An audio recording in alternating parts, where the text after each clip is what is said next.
digo yo porque el tiempo apresura.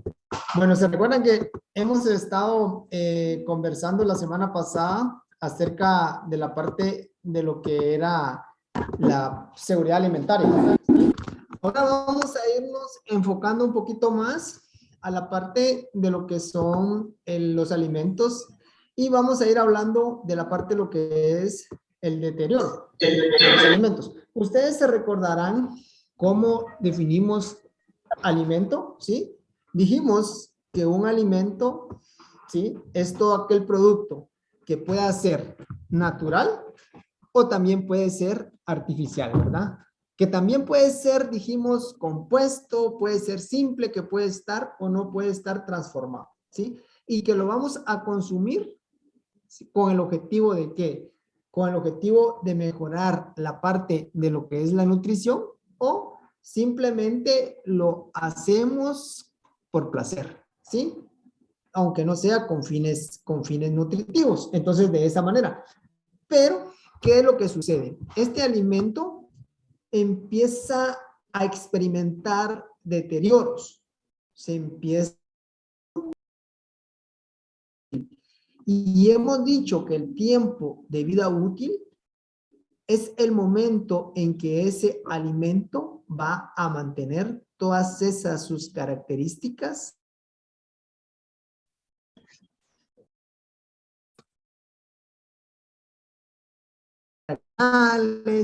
Hablamos de esas características también físicas, químicas y la parte de lo que es biológica. Entonces, todo ese alimento tiende a dar ese proceso de descomposición, ese proceso de deterioro, cosecha, durante el procesamiento, ¿sí? Entonces, el deterioro es un cambio progresivo, es un cambio inevitable. ¿Y cuál es el objetivo realmente? Retrasar ese cambio. Vamos a ver, hay un mensaje por acá. Voy a deshabilitar la cámara, tal vez logramos mejorar. Denme un segundo. Denme un segundito, vamos a ver. ¿Cómo se escucha ahora? ¿Jóvenes? Está mejor, Inge. Ok, muy bien. Voy a dejar apagada la cámara, tal vez así logramos mejorar. Bueno, entonces les decía que ese deterioro es un cambio progresivo, es un cambio inevitable, por lo que realmente lo que buscamos es hacer que esos cambios se realicen, pero se realicen de una forma mucho más lenta. ¿Sí? ¿Por qué? Porque recuérdense que todo alimento, ¿sí? Va a necesitar esto que les voy a colocar acá. Y lo van a ir recordando porque esto va a ser importante. Todo alimento, ¿sí? Necesita lo que nosotros le denominamos como chato, ¿sí? ¿Qué es esto realmente? Va a necesitar comida, ¿sí? Ese alimento se deteriora porque los microorganismos empiezan a buscar sustratos, ¿sí? Alimentos que puedan ser ricos en nutrientes, como la parte de lo que son proteínas, ¿sí? Como la parte de lo que son carbohidratos. Entonces, ¿qué es lo que tenemos que hacer? Si nosotros conocemos esa composición de ese alimento, entonces lo que podemos hacer es entender qué tipo de microorganismo puede ir creciendo allí, ¿sí? Pero también necesita humedad, ¿sí? También va a necesitar la parte de lo que es humedad. Si nosotros venimos y logramos, decime, España. Ingeniero, los microorganismos van a necesitar todo eso, o los alimentos. España te escuché muy entrecortado. ¿Los España. organismos van a necesitar eso o los alimentos? Ok, ¿qué es lo que va a suceder? ¿Sí? Para poder tener o provocar ese proceso de deterioro, ¿sí? Van a haber ciertos microorganismos. Entonces, estos microorganismos van a necesitar de esto que les colocaba acá, ¿sí? Van a necesitar comida, van a necesitar humedad, lo que yo les decía, la parte de lo que es, le vamos a llamar para que a ustedes se les quede más fácilmente, la parte de lo que es el chato, ¿sí? Entonces, necesitan comida, les decía, buscan alimentos, los microorganismos que sean ricos en nutrientes, que tengan proteínas, que tengan carbohidratos, que tengan lípidos, por ejemplo. Y entonces nosotros lo que tenemos que hacer es conocer realmente qué es lo que tiene ese alimento para poder entender qué tipo de microorganismo va a afectar ese alimento, ¿sí? Entonces también les decía que necesitan humedad. Si nosotros venimos, controlamos la humedad en un alimento, vamos a lograr también hacer que ese alimento se pueda mantener muy estable.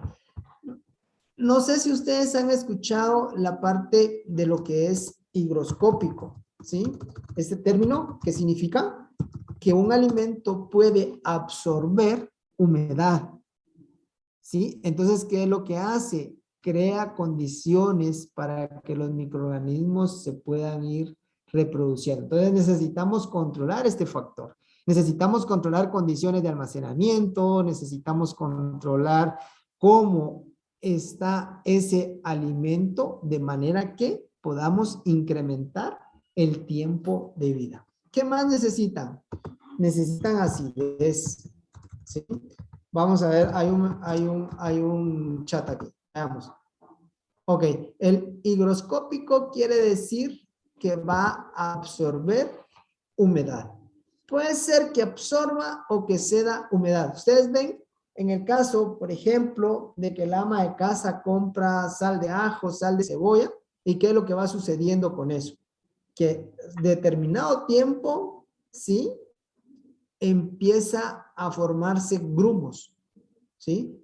Se empieza a poner duro, diríamos, ¿verdad? ¿Sí? En la sal, por ejemplo, también puede ir absorbiendo humedad y entonces eso le cambia las características. Ok. Lo otro que les decía es la acidez. Todo alimento, por su naturaleza, ¿sí? Tiene un pH. Todo alimento va a tener un pH, ¿sí? Entonces, ¿qué es lo que va a hacer? En función de ese pH, vamos a ver otro mensaje.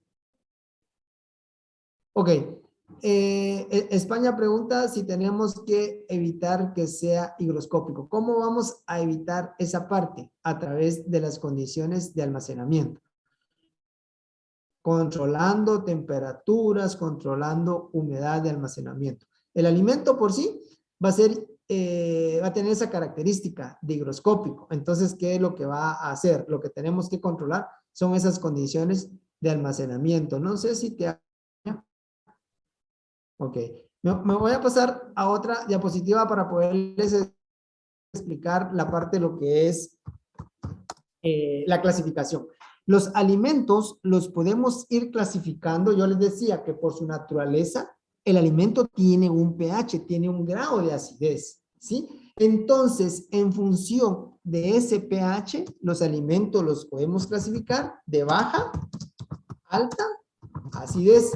O también podemos decir aquellos alimentos acidificados, o sea, aquellos alimentos que tienen un pH y que nosotros venimos y lo que hacemos es agregarle un regulador de acidez para poderlos hacer estables. ¿Por qué? Porque los microorganismos, ¿sí? Los microorganismos como tal, ¿sí? Aquellos microorganismos patógenos, ¿sí? Aquellos microorganismos que puedan causarle daño a la parte de lo que es el consumidor, no van a sobrevivir, ¿sí? A un pH menor a 4,6. Veamos, pues, a un pH menor a 4,6. Microorganismos patógenos no van a poder sobrevivir a un pH menor a 4,6. Entonces, en función de ese pH, nosotros vamos a decir que los alimentos pueden ser de baja o de alta acidez. ¿Y qué es lo que va a separar ese alimento de alta o baja acidez? Es este pH, 4,6. Cuando nosotros decimos que tenemos un alimento con un pH igual o mayor a 4,6, vamos a decir que es de baja acidez. ¿Sí? Si quieren lo voy a colocar acá para que quede más claro. ¿Sí? Veamos pues, si nosotros venimos y tenemos un alimento que tiene un pH, ¿sí? Un pH igual o mayor a 4,6, vamos a decir que es un pH, es un alimento de baja acidez, ¿sí? Y cuando tenemos un pH menor a 4,6, vamos a decir que son de alta acidez. Van a poder ser mucho más estables, ¿sí?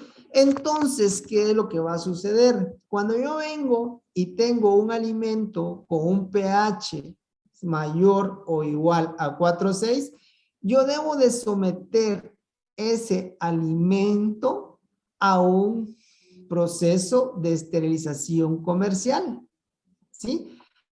A excepción de que yo pueda mantener esa cadena de frío como tal. No sé si me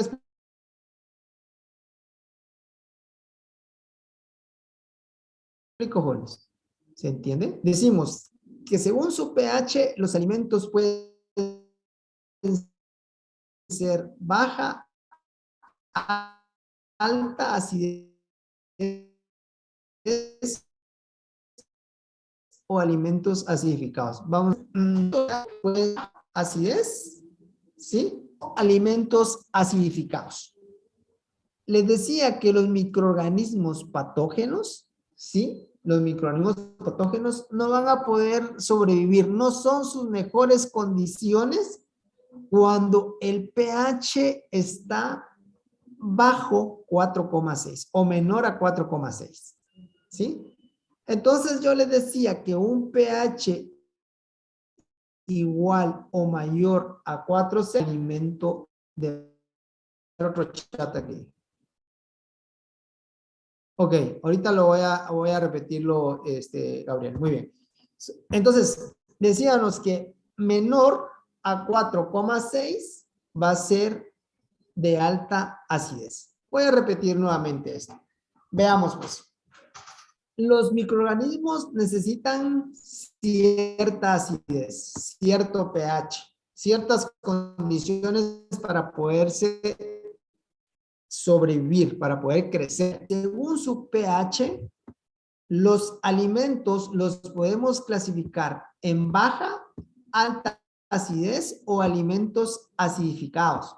Que les decía que cuando hablamos de alimentos acidificados son aquellos a los cuales yo vine y les incorporé la parte de lo que es un regulador de acidez como tal, ¿sí?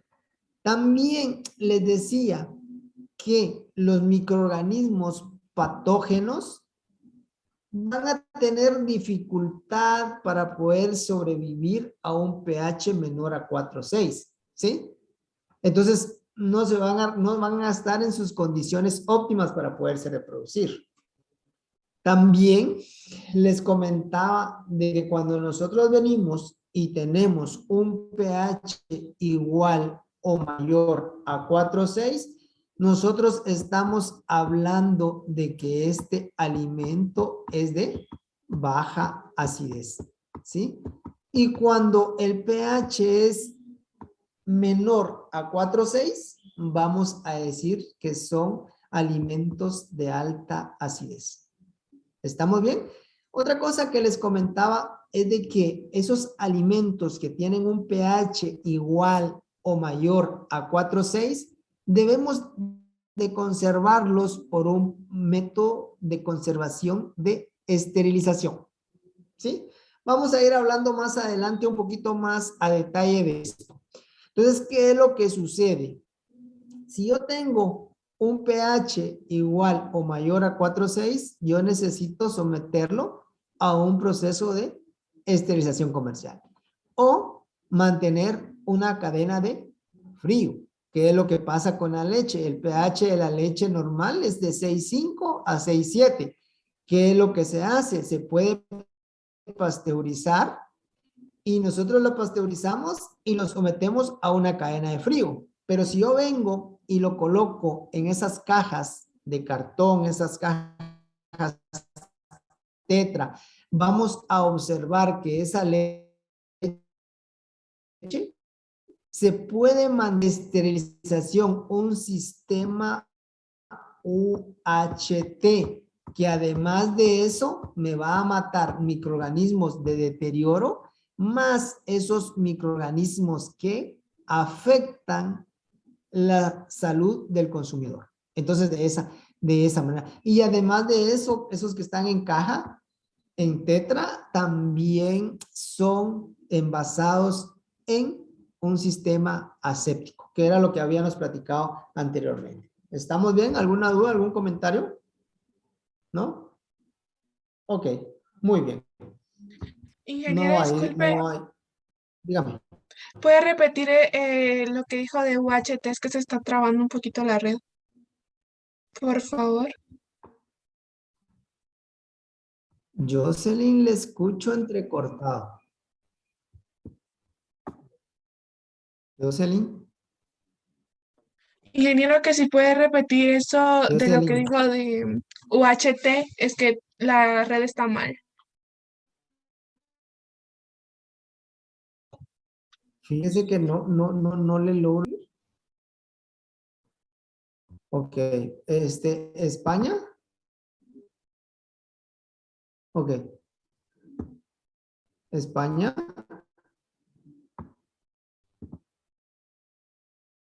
No.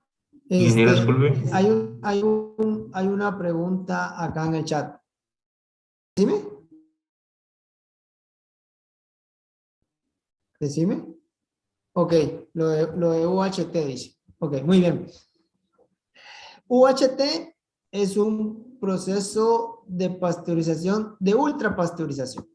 Habíamos comentado anteriormente que acá podemos colocar el producto más o menos 135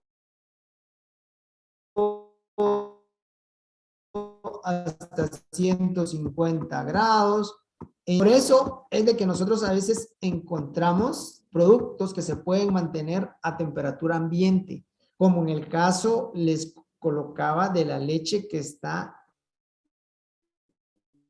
en cajas, ¿sí? Es tetra, ¿sí?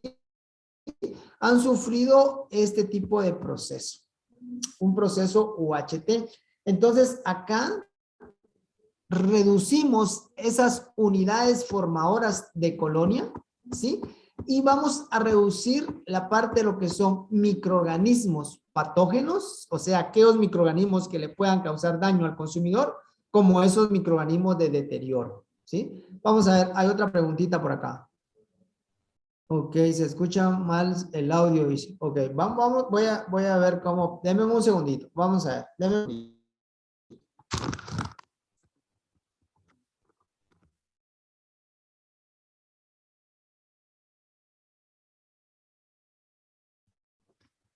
No sé si se escucha mejor ahora.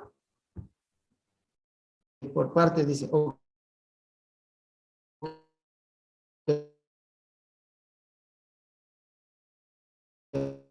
muy bien, vamos a tratar. ¿Jóvenes?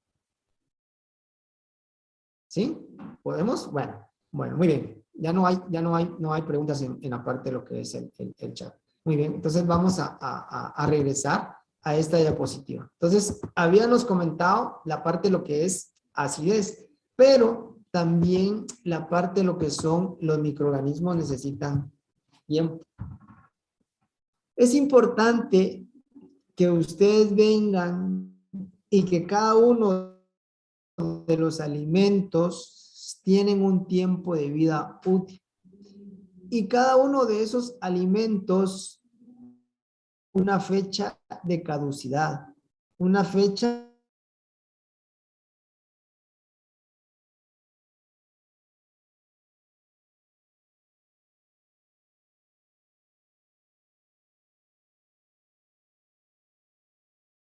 el sistema UHT con baja acidez o solo esterilización. Yo les decía que aquellos alimentos que tienen un pH igual o mayor a 4,6 son de baja acidez. Entonces, este proceso UHT es un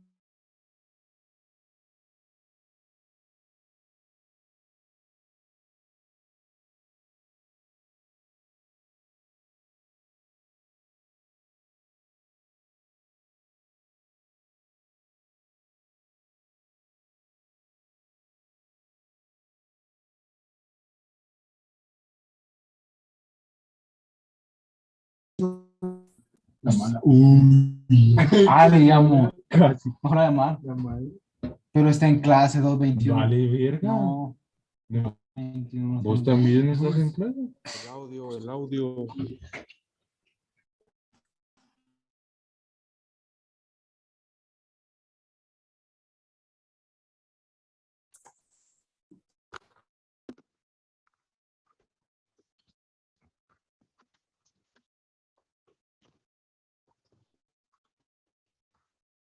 bueno, vamos a ver, cualquier cosa me van comentando, ¿sí? Mili Chonay dice que no se escucha nada. ¿Me escuchan, jóvenes? Y que se le escucha muy mal. Ingeniero, escucha muy mal. Fíjese. Ok, vamos a ver, espérense, voy a de ver la conexión del internet. Déjenme un segundito. ¿Ahora se escucha mejor? ¿Jóvenes?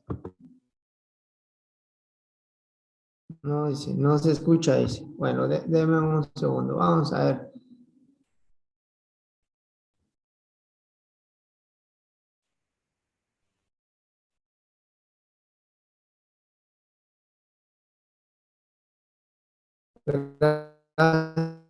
Gracias, España. Vamos a ver.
Jóvenes, ¿cómo me escuchan ahora?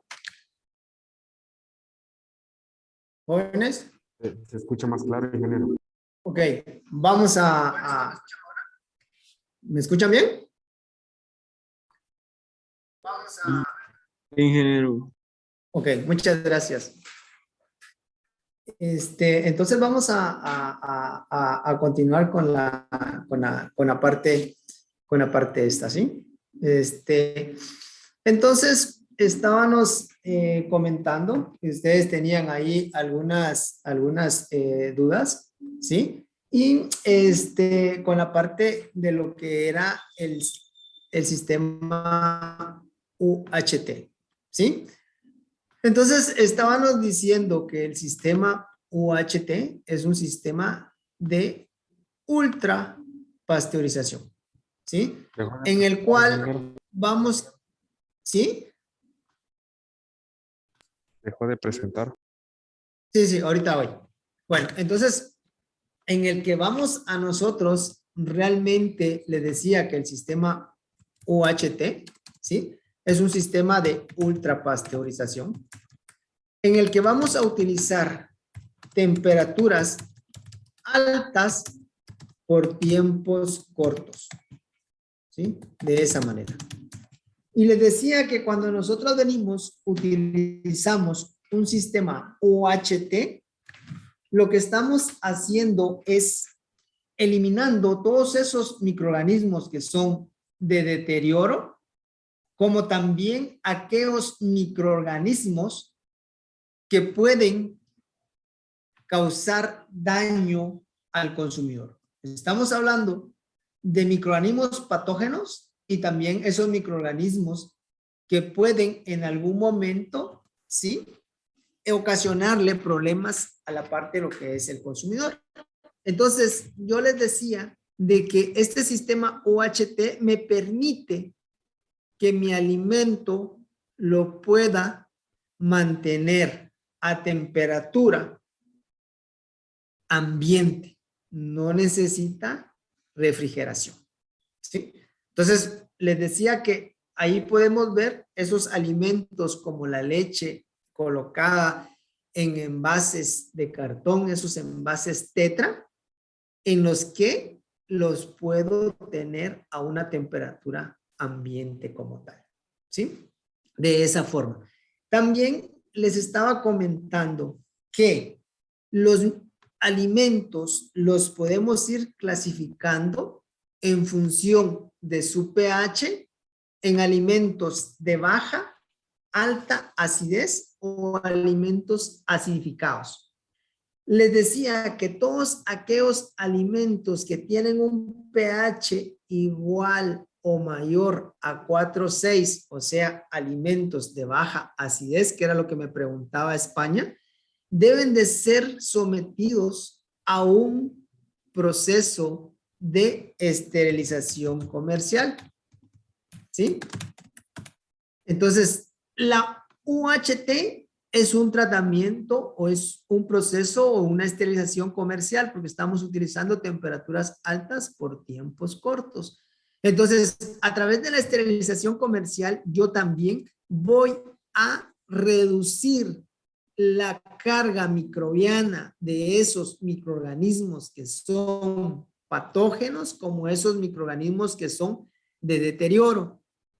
También es importante de que si yo vengo y ese alimento, aunque lo haya sometido a un sistema de esterilización o a un sistema UHT, por ejemplo, y mis condiciones de almacenamiento son extremas, voy a volver a activar esos microorganismos que son de deterioro y pueden realmente afectar la parte de lo que es el alimento como tal. Hay una pregunta acá. Ok. España dice que si la esterilización comercial es lo mismo que un HT. UHT es un sistema que yo vengo y lo tengo que envasar asépticamente, ¿sí? Entonces, no es lo mismo, pero sí es algo equivalente a la esterilización comercial, ¿sí? Porque a la hora de hacer yo un proceso UHT necesito envasarlo en un sistema totalmente aséptico.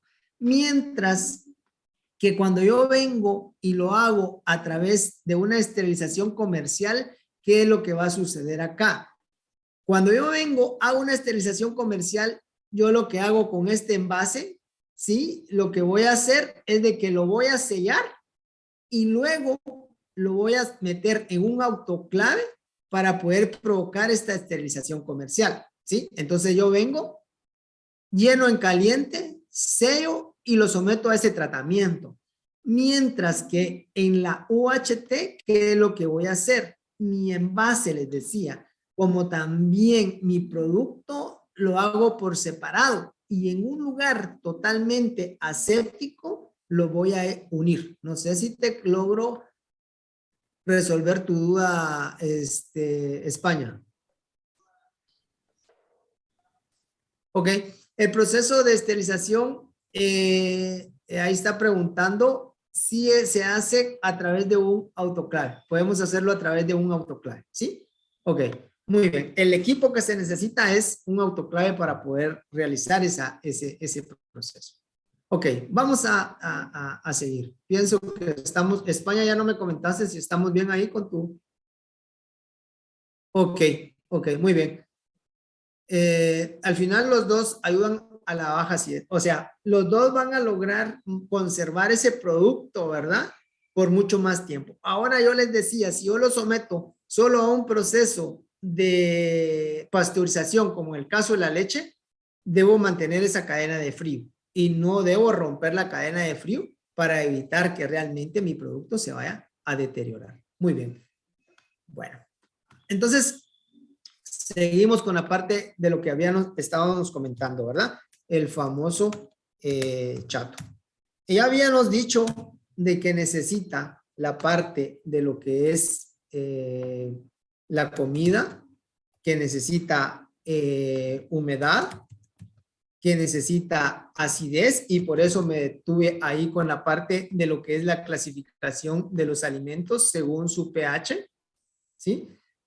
La parte de lo que es la acidez, y también está la otra parte que es importante con respecto a ¿qué? Al tiempo, ¿sí? Con respecto al tiempo, ¿por qué?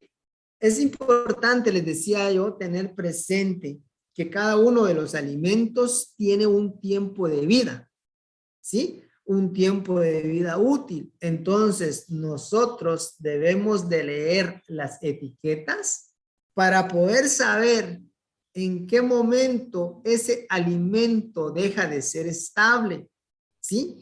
En qué momento ese alimento ya no se puede consumir. ¿Por qué? Porque no solamente puede haber crecimiento de microorganismos, sino que también ese alimento puede ir perdiendo su calidad sensorial, puede ir perdiendo la calidad nutritiva. Y los microorganismos necesitan tiempo para poderse reproducir, ¿sí? Luego tenemos la otra parte, temperatura, ¿sí?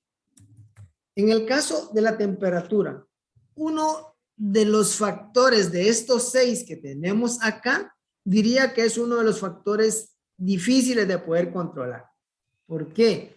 Porque aquí vamos a involucrar la parte de lo que es el factor humano, ¿sí? Y entonces acá es importante que ustedes sepan que existe una zona de peligro de los alimentos. Y esa zona de peligro de los alimentos es de una temperatura entre 5 a 57 grados Celsius. Esa es una zona de peligro. Cuando nosotros, o cuando yo les digo que es una zona de peligro, quiere decir que debemos de tener ciertos cuidados de si vamos a calentar un alimento, poderlo calentar a una temperatura por un tiempo adecuado, de manera que pueda yo asegurarme que ese producto no me va a causar ningún tipo de problemas, ¿sí? Y el otro que compone la parte de estos 6 factores es el oxígeno, ¿sí? Si nosotros venimos y logramos reducir el oxígeno, evitamos de que haya un proceso de proliferación de bacterias, un proceso de crecimiento de hongos, ¿sí?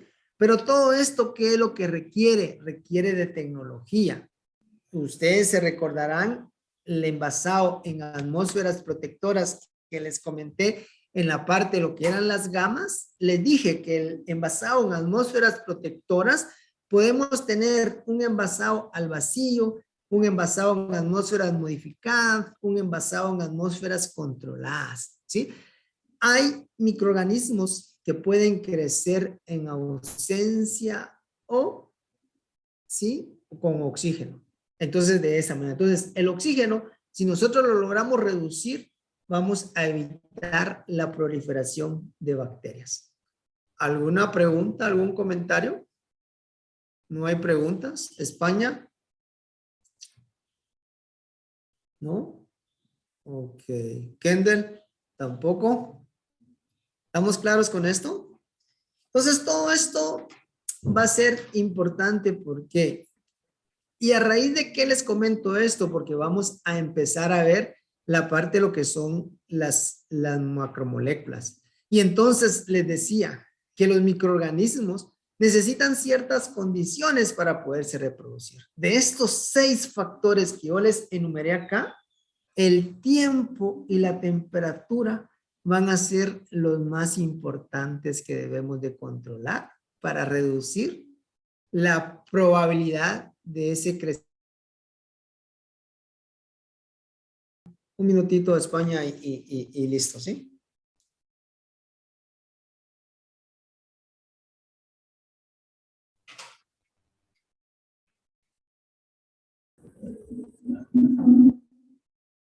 Muy bien. Bueno, entonces yo les estaba comentando, España, que de estos 6 factores que tenemos acá, ¿sí?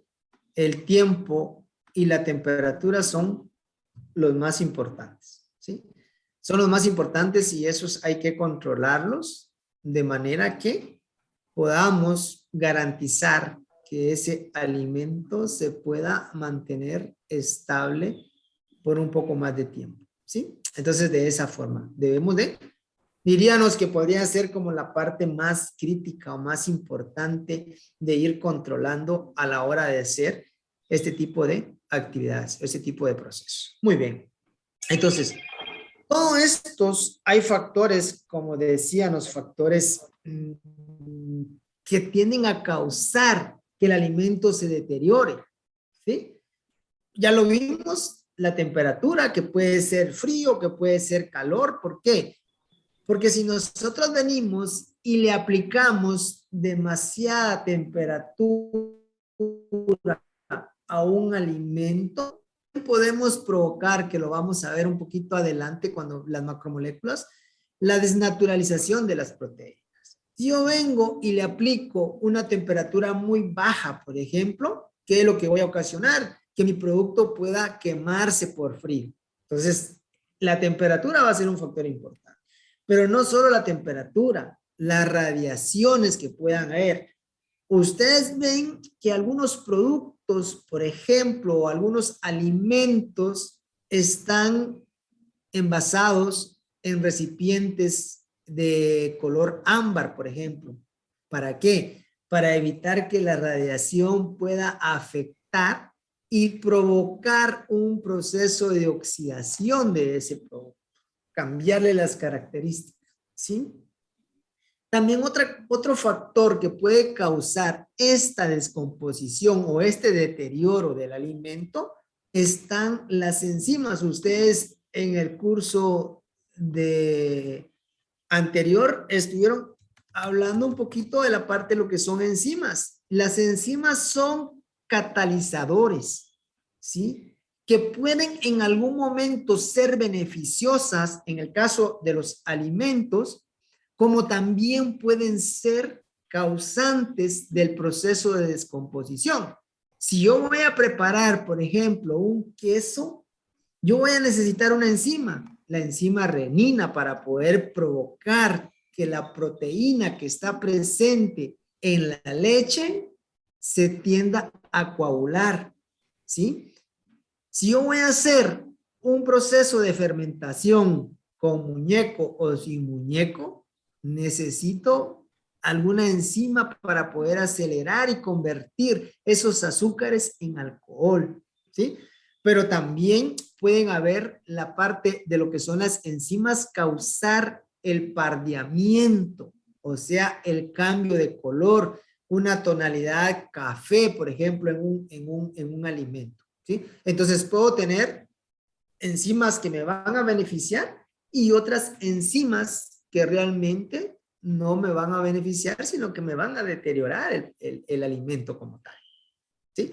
Les decía, enzimas son catalizadores que pueden acelerar hasta más de 1.000.000 de veces una reacción, ¿sí? Entonces, todas esas principales causas de que el alimento se descomponga, ¿sí? Está en función de un montón de factores, ¿verdad? Ya les decía, la actividad de las enzimas que están presentes en el alimento, que se puedan contaminar a través de roedores, que también puedan haber crecimiento de esos microorganismos, como lo vi, ¿verdad? Como les dije en la parte de lo que es el chato, las temperaturas, la adición o pérdida de humedad, alimentos higroscópicos, la parte de lo que es la luz, ¿sí? O la combinación de todos esos factores puede influir. De acá nace la importancia de poder conocer cuál es la composición del alimento, ¿sí? Porque a través de ese proceso de conocer cuál es esa composición del alimento, qué es lo que contiene ese alimento como tal, voy a lograr, ¿sí? Utilizar el método que más sea apropiado a ese producto como tal.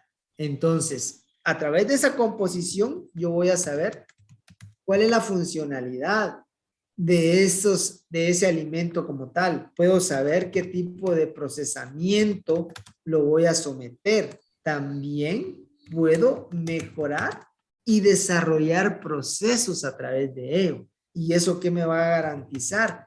Que yo pueda tener una mejor estabilidad, una mejor seguridad con ese alimento. Entonces, aquí nace la importancia como tal de poder saber cuáles son esos componentes, esas macromoléculas, esas micromoléculas que tiene un alimento como tal.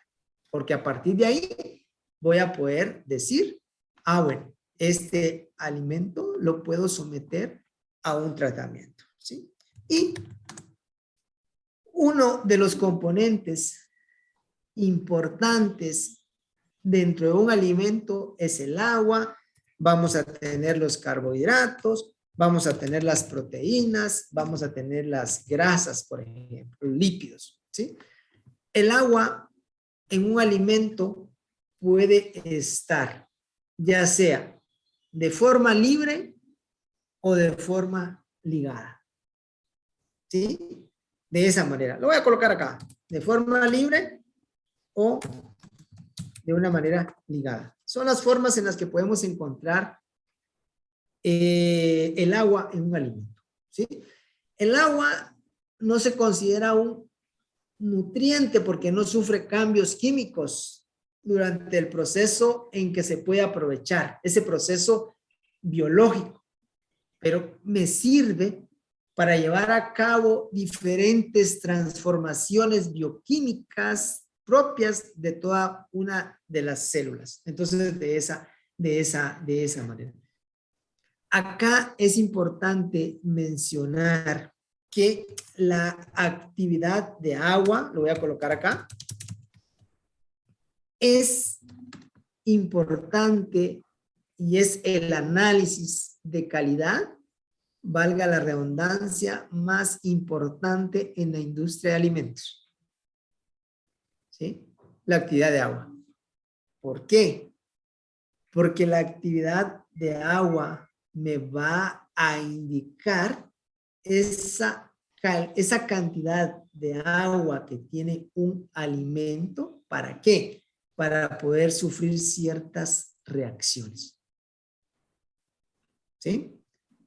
Entonces, si yo les pregunto, ¿cuál es el análisis de calidad más importante para la tecnología de los alimentos? Es actividad de agua.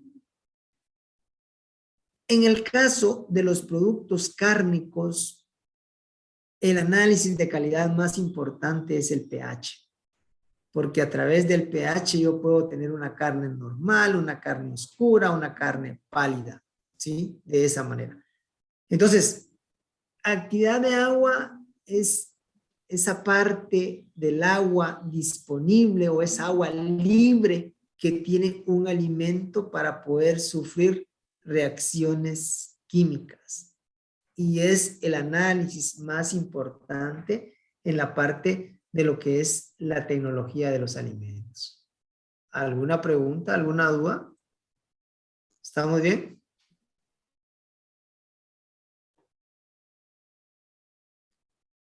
Ok, muy bien, no hay preguntas. Entonces, la actividad de agua va de 0 a 1. ¿Sí? Así va la parte. Entre más bajo esté, el alimento va a ser mucho más estable. ¿Por qué? Porque la mayoría de microorganismos no se van a reproducir con una actividad abajo de 0, ¿sí?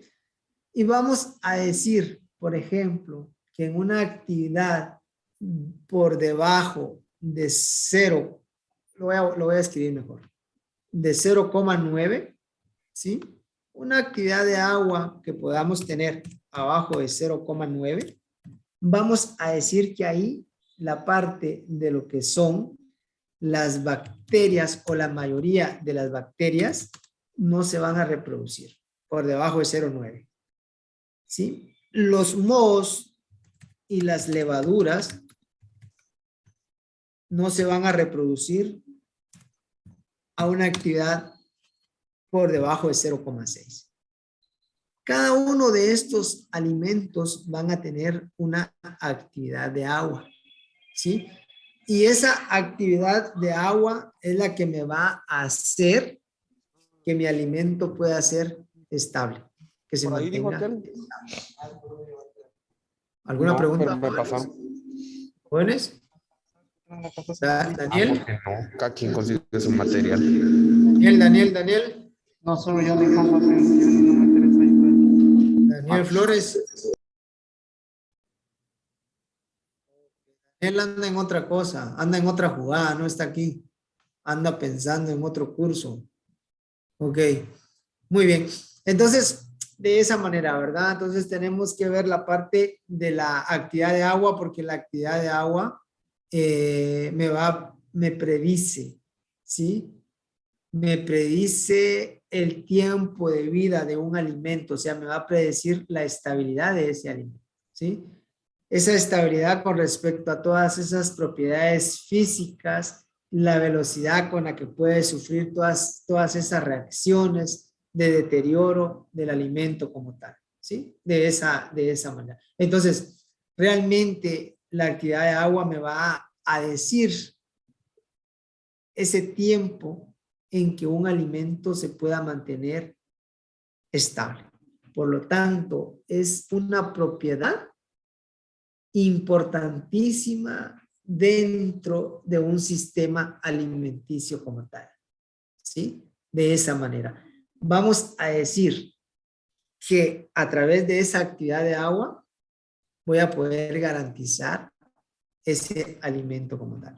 Hay diferencia entre actividad de agua y la parte de lo que es la humedad. Cuando nosotros hablamos del porcentaje de humedad, el porcentaje de humedad va a ir de 0 a un 100%, por ejemplo, ¿sí? Mientras que la actividad de agua va de 0 a 1, ¿sí? Entonces, la mayoría de los alimentos tienen gran cantidad de agua, ¿sí? Entonces, todas esas propiedades físico-químicas que influyen en el proceso de transformar esos alimentos, conocer cuál es el comportamiento cómo se puede rehidratar, cómo se va a congelar, cómo lo voy a poder conservar, determina el crecimiento microbiano, esas reacciones físicas, químicas, ¿verdad? Entonces, de esa manera.